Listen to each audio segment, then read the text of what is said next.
As I went down in the river to pray, studying about that good old way, and who shall wear the starry crown? Good Lord, show me the way. 지난 주일부터 우리 그 예배 영상을 실시간으로 송출하고 있습니다. 다 나가고 있습니다, 지금. 근데 지난주에 처음 이렇게 하다 보니까 좀 이렇게 중간에 시스템이 오류가 있어서 설교 한 중간쯤 하다가 끊겼어요. 그래서 급하게 우리 간사님이 예배 마치고 안 가고 식사 마치고 오후에 저보고 설교 요약해가지고 또 이야기를 한번 해라 해가지고 그래 이야기했는데 굉장히 많은 사람들이 함께 시청하고 있습니다. 그래서 거기에 힘을 입어서 오늘부터 계속 이제 뭐 밴드에 올리지 않는 것 같고 이제는 실시간으로 영상 예배 실황을 다 이렇게 내보내고 있는 것 같습니다. 많은 성도님들이 우리와 함께 예배 드리고 있다 생각하니 감사하기도 하고 또 기쁘기도 하고 더욱더 우리가 또 예배에 또 집중하고 또 하나님 말씀을 사모하는 마음으로 또 함께하는 성도님들과 함께 더 은혜를 나눌 수 있는 그런 복된 기회가 될 수 있으면 좋겠습니다. 계속해서 우리가 사도행전을 통해서 말씀을 함께 살펴보고 있는데 이 아데네스의 바울의 복음 전도하는 모습을 우리가 살펴보고 있습니다. 사도 바울은 그 당시 학문과 예술 그리고 문화의 중심지라고 할 수 있는 아덴에 우상이 가득한 것을 보고 마음에 격분해서 예수 그리스도와 그의 부활에 대해서 말하며 복음을 전했습니다. 바울이 예수 그리스도와 부활에 대해서 증거하자 말쟁이라고 하면서 이렇게 비아냥거리면서 무시하는 사람들도 있었지만 반면에 새로운 가르침에 대해서 흥미로워하는 사람들도 있었습니다. 이 아덴이라고 하는 도시는 문화와 예술, 그 당시 학문의 중심지로서 그 대도시의 특징을 고스란히 담고 있었습니다. 대도시의 특징이 무엇이 있을까요? 대도시, 그 메트로폴리탄이라고 하는 그 큰 도시, 1,000만 명 이상이 모여 살고 있다. 요즘은 이제 그렇게 그 정도 인구가 모인 곳을 대도시라고 하는데, 아덴이라는 그 당시 아덴이라는 도시에 1,000만 명 이상이 모여 살지는 않았겠지만, 그 당시 기준으로 봤을 때 굉장히 많은 사람들이 모여서 큰 도시를 이루고 사는 지역이었습니다. 이 세계 각국의 대도시 사람들이 가지고 있는 공통적인 특징 가운데 하나는 새로운 것에 관심이 많다는 것입니다. 새로운 것, 신기한 것, 못 보던 것. 새로운 것에 관심이 많다는 것은 무슨 말이냐면 유행에 민감하다는 것입니다. 진리에 대한 관심이 아니라 특이하고 이상한 것, 새로운 것에 관심이 많다는 것이죠. 그래서 이 대도시는 유행에 민감해서 유행을 창조하고 발전시키고 전파시키는 그런 역할을 합니다. 이것은 바로 인간의 욕구와 욕망, 인간의 실상을 그대로 드러내는 모습입니다. 새로운 것을 찾고 최첨단 유행을 좋아하는 것은 왜 그런고 하니 살펴보니까 사람들의 마음이 그만큼 공허하다는 증거입니다. 있는 것으로 만족하지 못한다는 것이죠. 뭔가 좀 더 새로운 것, 좀 더 못 보던 것, 특이한 것, 좀 더 자극적인 것. 사람의 마음이 공허하고 그 영혼이 메말라 있기 때문에 그 허전한 마음을 채우기 위해서 색다른 것, 새로운 것, 자극적인 것을 찾아 헤맵니다. 아덴 사람들에게는 바울이 전하는 이 하나님, 우리에게는 유일하신 하나님, 참 하나님이시지만 아덴 사람들에게는 이 하나님이 그러한 새롭고 특이한 아이템 중에 하나였습니다. 유일신 참 하나님이 아니라 새로운 귀신 아이템이 하나 발견되어진 것과 같다는 것이죠. 왜냐하니 아덴에는 어마어마하게 많은 신들이 있었죠. 우리 오늘 성경 읽었지만 신들이 얼마나 많았으면 그 신들 이름도 다 모르고 그래서 알고 싶은데 알지 못하는 신에게 이렇게 쓰여진 단도 있었다고 했잖아요. 그래서 바울이 전하는 이 하나님에 대해서 진리에 대한 갈급함, 진리에 대해서 알고 싶어서 관심을 보인 것이 아니라 우리가 새로운 것들 좋아하는데 새로운 신이 하나 또 증거되어지고 있네, 전파되고 있네, 궁금하다, 알아보자, 이 마음으로 접근해왔던 것입니다. 영혼과 마음의 중심이 없어서 그렇죠. 마음의 중심, 영혼의 질서가 없어서 그렇습니다.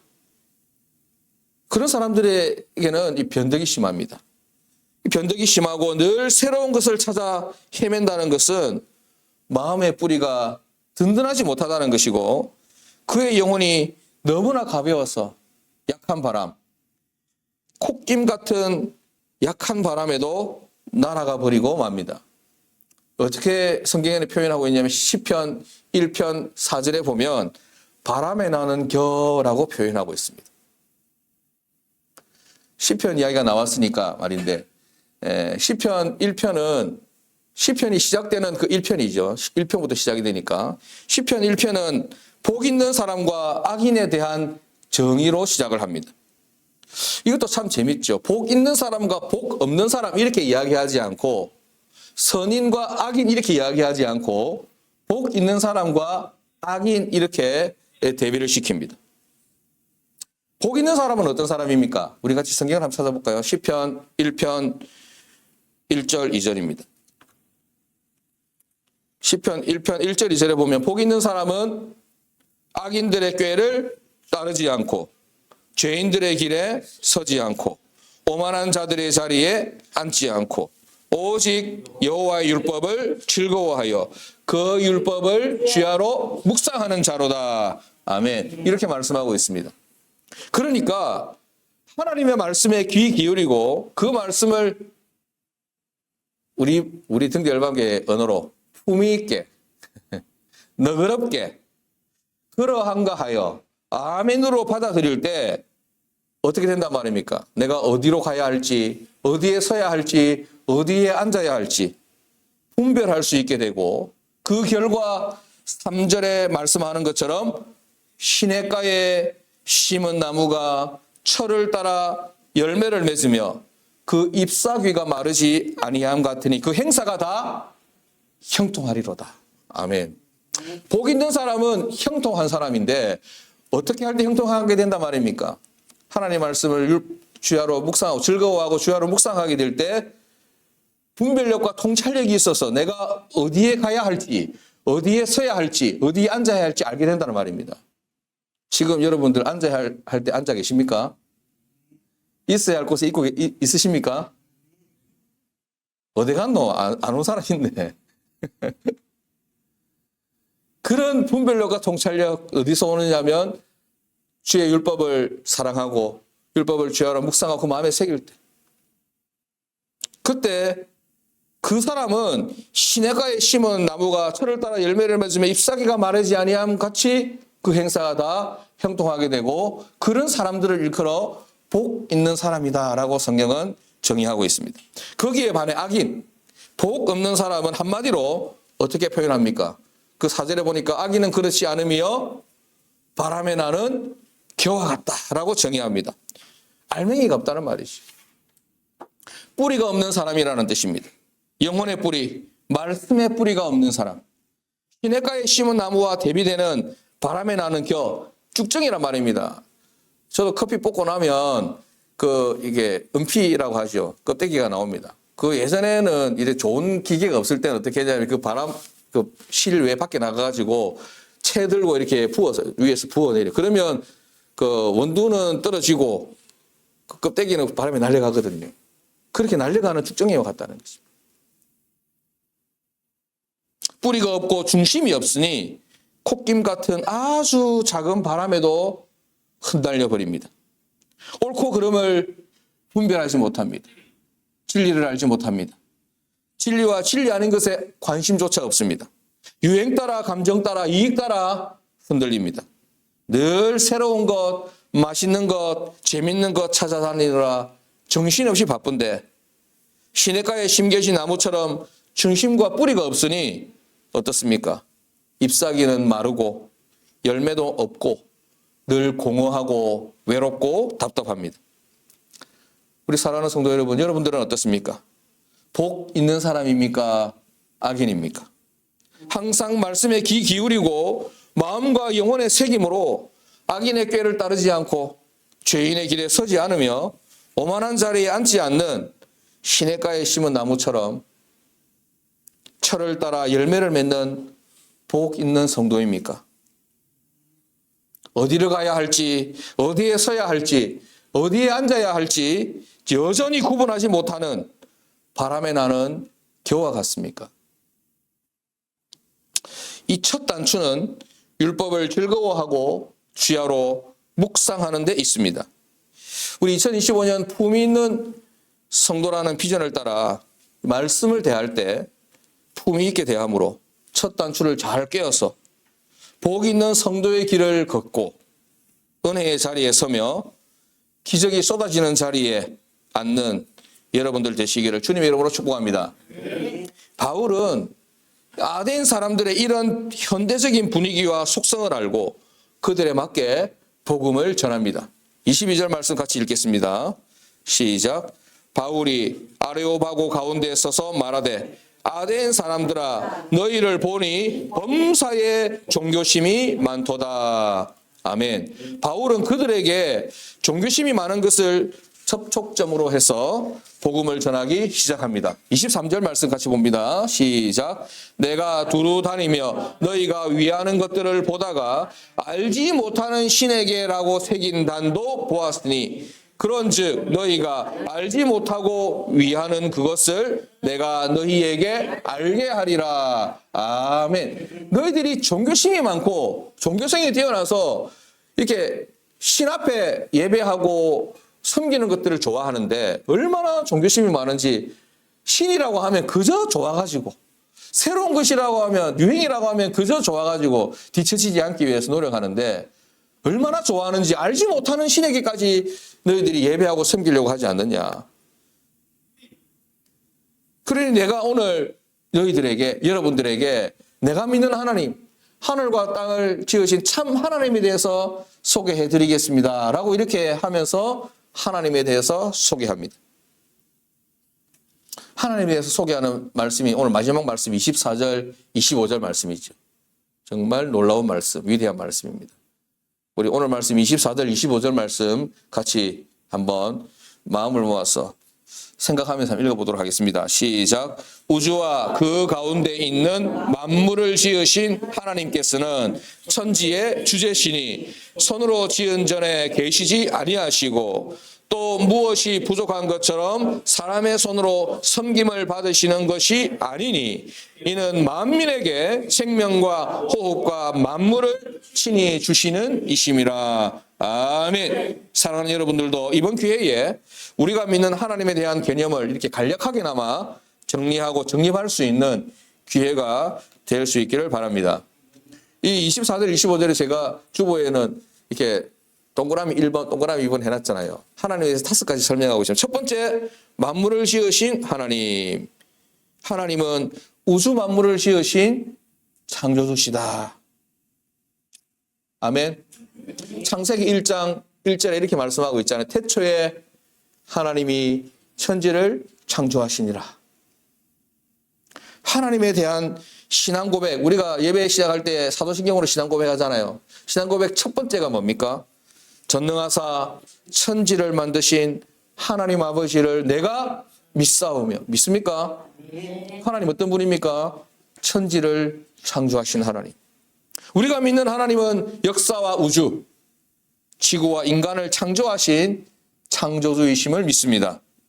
하나님이 역사와 우주와 만물과 저와 여러분들, 우리 모두를 창조하신 분이라면 마땅히 우리 인생과 영혼의 주인이시고 우리로부터 찬양과 영광, 존귀를 받으시기에 마땅하다는 사실을 믿고 고백하는 여러분 되시기를 바랍니다. 둘째, 바울이 소개하는 하나님 어떤 분이십니까? 천지의 주제시니, 천지의 주제시니. 이 주제라는 말은 보니까 뭐 주인이다라는 뜻입니다. 주인이다. 하늘과 땅의 주인이시다. 하나님은 이 세상과 우주 만물 그리고 우리를 창조하기만 하고 그냥 모른 척하고 내버려두는 그런 무책임하고 무능력한 하나님이 아니라 우리를 창조하셨을 뿐만 아니라 주관하시고 섭리하시고 통치하시는 분이라는 사실을 기억하시기 바랍니다. 우리를 지켜보고 계신단 말이죠. 두 눈을 부릅뜨고 살피고 계신다는 것이. 왜? 간섭하기 위해서가 아니라 보호하시기 위해서, 인도하시기 위해서, 은혜와 사랑을 한없이 날마다 끊임없이 쏟아 부어주시기 위해서. 그런 차원에서 하나님은 하늘과 땅의 주인 되신다라는 사실입니다. 우리는 하나님에 대해서 지금 소개를 받고 있습니다. 하나님은 우주 만물을 지으신 창조주이시고 천지의 주제시다. 세 번째, 하나님 어떤 분이십니까? 손으로 지은 전에 계시지 아니하시고, 하나님은 손으로 지은 신전에 계시지 않는 분입니다. 왜? 하나님은 온 우주 가운데 충만하신 분이기 때문에 그렇습니다. 구약성경 이사야 66장 1절 2절 말씀에 이사야 선지자가 이렇게 말씀하고 있습니다. 이사야 66장 1절 2절 말씀 같이 보겠습니다. 시작. 여호와께서 이와 같이 말씀하시되 하늘은 나의 보좌요 땅은 나의 발판이니 너희가 나를 위하여 무슨 집을 지으랴? 나의 안식할 처소가 어디랴? 나 여호와가 말하노라. 내 손이 이 모든 것을 지었으므로 그들이 생겼느니라. 아멘. 뭐 더 이상 무슨 말이 필요합니까? 너희들이 나를 위하여 집을 짓는다고, 신전을 짓는다고 뭐라고 이야기합니까? 하늘은 나의 보좌다. 땅은 나의 발판이다. 역대상에도 이런 말씀 나오죠, 그죠? 땅이 나의 발등상이다. 다윗도 이걸 다 잘 알고 있었습니다. 그렇지만 하나님에 대한 존경과 사랑과 섬김의 마음으로 예배하기 위해서 성전을 지었죠. 그렇지만 하나님은 결코 사람이 지은 건물 안에, 신전 안에 갇히시는 분이 아니다. 우리는 그걸 알기 때문에 예배를 이렇게 드리잖아요. 교회를 없애버렸잖아요. 우리가 더 성경적이지 않습니까? 화려하고 멋진 건물을 지은 것보다. 하나님은 우리가 감히 어떻게 규정할 수 없고 가두어 놓을 수 없는 이 우주 가운데 충만하신 분이시다. 넷째, 바울이 소개하는 하나님은 어떤 하나님이십니까?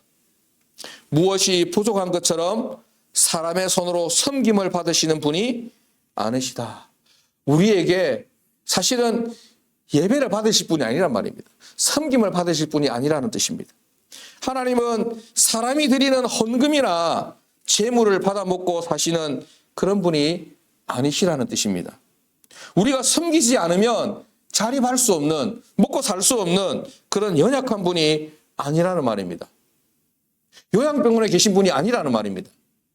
주사바늘 없으면 살 수 없고 산소호흡기 없으면 살 수 없고 우리가 병원비 안 내주면 살 수 없는 그런 하나님이 아니라는 말이죠. 이 말은 무슨 말이냐면 예배 드릴 필요가 없다는 말이 아니라 하나님은 아무나 섬길 수 있는 대상이 아니라는 의미로 해석할 수 있습니다. 하나님을 섬길 수 있다는 그 자체가 무한한 은혜요, 무한한 축복이요, 놀라운 혜택인 것입니다. 예배할 수 있어서 감사하고 하나님께 드릴 수 있어서 감격이다라는 뜻입니다. 그렇게 되면 하나님께 동냥하듯이 헌금하거나 하나님을 위해 예배 드려준다라는 식의 자세는 옳지 못한 자세인 것입니다.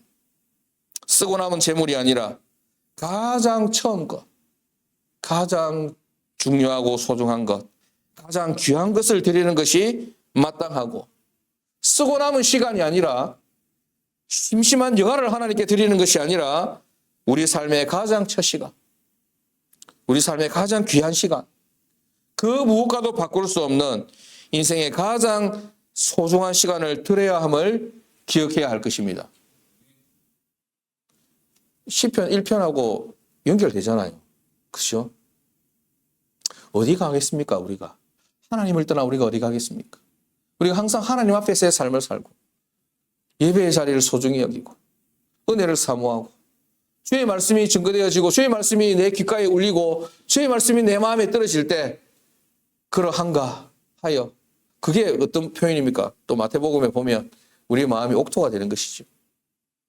그 말씀의 씨가 좋은 밭에 떨어질 때 100배 혹 60배, 30배의 열매를 맺게 되는 것입니다.